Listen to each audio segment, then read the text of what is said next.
ሴት ልጅ ከንግግር ጀምሮ መልካም ንግግር የሚናገርን ወንድ ልጅ ትወዳለች በሁሉም ሁኔታ ውስጥ። አንዳንድ ጊዜ እኛ ወንዶች በጎረምሳ በእድሜ የምትመስሉኝ ይሄ እንደፈለግን ስለተናገርን እንደፈለግን ቃላቶችን ስለወረወር ምናምን በሴቶች ልቦና ውስጥ ቦታ ያለን ምናምን አድርገን የምናስብ ሰዎች ወጣቶች አለ። ይሄ የተሳሳተ ነው። አንድ ቆንጆ መጽሐፍ ላይ ሳነብ ምን ይላል? words are the weakness of women ይላል። ቃላቶች፣ መልካም ቃላቶች የሴቶች ድክመታቸው ነው ይላል። ድክመታቸው ነው የሚለው ምን ለማለት ነው? ሴት ልጅ የምትሸነፈው በመልካም ንግግር ነው። ለምን?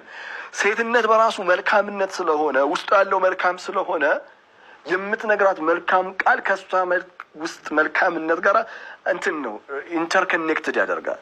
ለዛ ነው አይታችኋል፣ እናታችን ትልቅ ጥፋት አጥፍተንባት ምናምን እንመጣና እናታችን ጋር መልካም ቃላቶችን ስንናገር እናት ወዲያው እንትን ነው የምትለው፣ በቃ ልቧ ክፍት ነው የሚለው። ለምን? መልካም ንግግር ለሷ ድክመቷ ስለሆነ ነው። ድክመት